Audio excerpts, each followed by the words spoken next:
But if you were in Brazil, you'd be paying the same amount for gas at the pump, over $5. If you were in Canada, you'd be paying over $6. If you were in Germany, you'd be paying over $8. So we're talking about the United States, around though. The world. We're talking about the United States right now, what the president can do. All right, guys.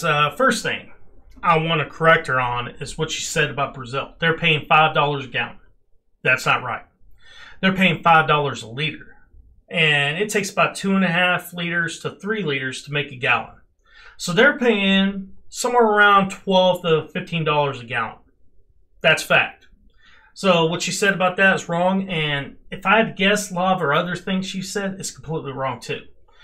Now, when it comes to what's going on in the United States and why gas is so high, and why it's so high all over the rest of the world, first thing, it's because we're not drilling oil and gas anymore. We're not fracking. We're not doing anything. We're not even putting pipelines down. So obviously, that's going to cause the futures to go up, and it did around the world. Why? It's because before that happened, when Trump was in office, we were exporters of oil and gas at that time.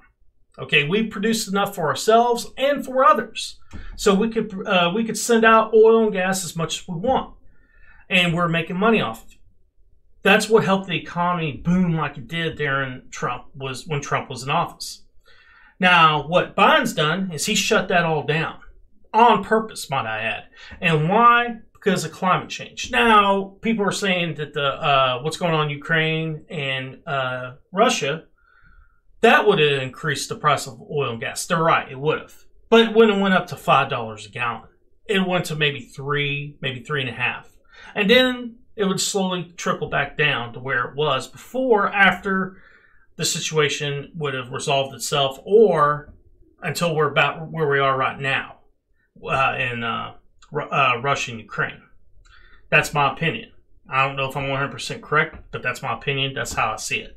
All right, guys, what I find most interesting when it comes to this whole climate change phenomenon that's going on right now is how the European countries, as well as the United States, the leaders in these countries are going to Asia, Africa, South America, and telling these leaders in these countries technologies that the United States and Europeans have been using for the last 100 years, the internal combustion engine, coal-fired plants, and oil refineries, will no longer be used throughout the world because of climate change and how it affects the world, and it's going to kill people and so on and so forth. Okay. So, let me get this straight. Predominantly white society is going to a predominantly non-white society and tell them how to live their lives. Now, these European countries, the United States, also Canada, New Zealand, and Australia, are going to go and dictate what these countries can do and can't do. How's that not imperialism? It is imperialism.